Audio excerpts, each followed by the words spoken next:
புதுசா கல்யாணமான தம்பதிக்கு பொண்ணோட அம்மா ஒரு ஐடியா கொடுத்தாங்க. ஒரு ஜாயிண்ட் பேங்க் அக்கவுண்ட் ஓபன் பண்ணுங்க. ஒருத்தர் நல்ல விஷயம் செஞ்சா இன்னொருத்தர் அவங்களுக்கு 1000 ரூபாய் போடணும். அவங்களும் அப்படியே செஞ்சாங்க. அவருக்கு ப்ரொமோஷன் கிடைச்சா மனைவி 1000 ரூபாய் போட்டாங்க.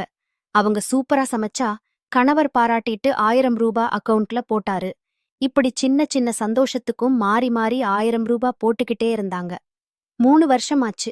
கொஞ்சம் சண்டைகள் வந்துச்சு. ஒரு நாள் கணவர், போதும், என்னால இதுக்கு மேல உன் கூட வாழ முடியாது என்று சொல்ல மனசு நொந்து போன மனைவி அம்மாவிடம் விஷயத்தை சொன்னாள்.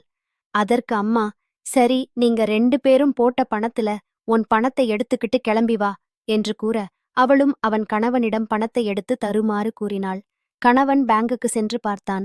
3 வருடத்தில் பல சந்தோஷங்கள், பல ஆயிரங்கள் டெபாசிட் செய்யப்பட்டிருந்தது. அவர் செய்த நல்ல விஷயங்கள் ஞாபகத்துக்கு வந்துச்சு. சின்ன சண்டைக்காக வாழ்க்கையே வேணாம்